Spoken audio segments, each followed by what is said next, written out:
പ്രിയപ്പെട്ടവരെ,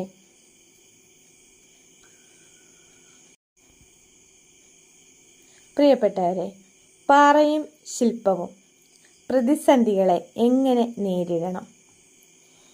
ജീവിതത്തിലെ കഷ്ടപ്പാടുകളെക്കുറിച്ച് ഒരു ചോദ്യത്തോടുകൂടി നമുക്ക് തുടങ്ങാം. നമസ്കാരം. ജീവിതത്തിൽ സങ്കടങ്ങളും കഷ്ടപ്പാടുകളും വരുമ്പോൾ എനിക്ക് മാത്രം എന്താണിങ്ങനെ എന്ന് നമ്മൾ പലപ്പോഴും ചിന്തിക്കാറില്ലേ?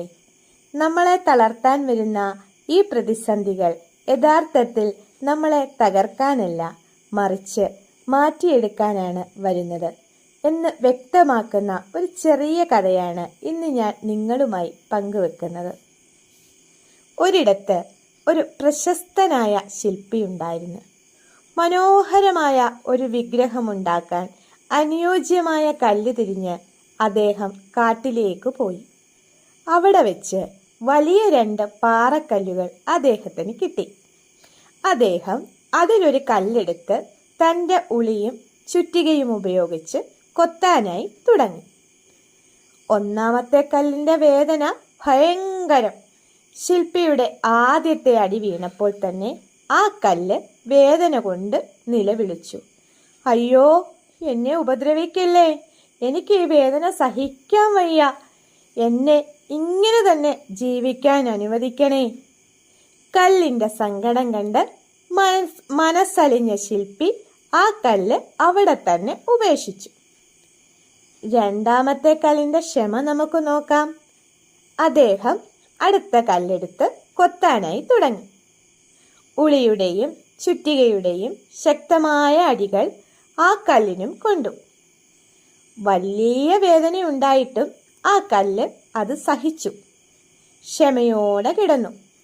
ദിവസങ്ങളുടെ കഠിനാധ്വാനത്തിനൊടുവിൽ ആ പാറക്കല്ല് ലോകം ആരാധിക്കുന്ന മനോഹരമായ ഒരു ദേവവിഗ്രഹമായിട്ട് മാറി. കുറച്ച് ദിവസങ്ങൾക്ക് ശേഷം ആ ഗ്രാമത്തിൽ വലിയൊരു ക്ഷേത്രം ഉയർന്നു വന്നു. ശില്പി നിർമ്മിച്ച ആ മനോഹരമായ വിഗ്രഹം ക്ഷേത്രത്തിൻ്റെ ശ്രീകോവിലിൽ പ്രതിഷ്ഠിച്ചു. ആളുകൾ കൂട്ടത്തോടെ വന്ന് ആ വിഗ്രഹത്തിനു മുന്നിൽ തൊഴുതു വണങ്ങാനായിട്ട് നിന്നു. പൂക്കളുമൊക്കെ അർപ്പിച്ചു. എന്നാൽ നമ്മുടെ കഥ അവിടെ തീരുന്നില്ല. ആ ക്ഷേത്രത്തിൻ്റെ തിരുമുറ്റത്ത് ഭക്തർക്ക് തേങ്ങ ഉടയ്ക്കാനായി മറ്റൊരു കല്ല് കൊണ്ടുവന്ന് വെച്ചിട്ടുണ്ടായിരുന്നു. അത് മറ്റാരുമല്ലായിരുന്നു, അന്ന് വേദന സഹിക്കാൻ വയ്യെന്ന് പറഞ്ഞ് ശില്പിയെ തടഞ്ഞ ആ ഒന്നാമത്തെ കല്ലായിരുന്നു അത്. ശ്രീകോവിലിനകത്തിരിക്കുന്ന വിഗ്രഹത്തെ നോക്കി ആ കല്ല് സങ്കടത്തോടെ ഇങ്ങനെ ചോദിച്ചു, നമ്മൾ 2 പേരും ഒരേ കാട്ടിൽ നിന്ന് വന്നതാണ്, പക്ഷേ നിന്നെ എല്ലാവരും വണങ്ങുന്നു, എന്നെ എല്ലാവരും അടിക്കുന്നു, ഇതെന്തൊരു നീതിയാണ്?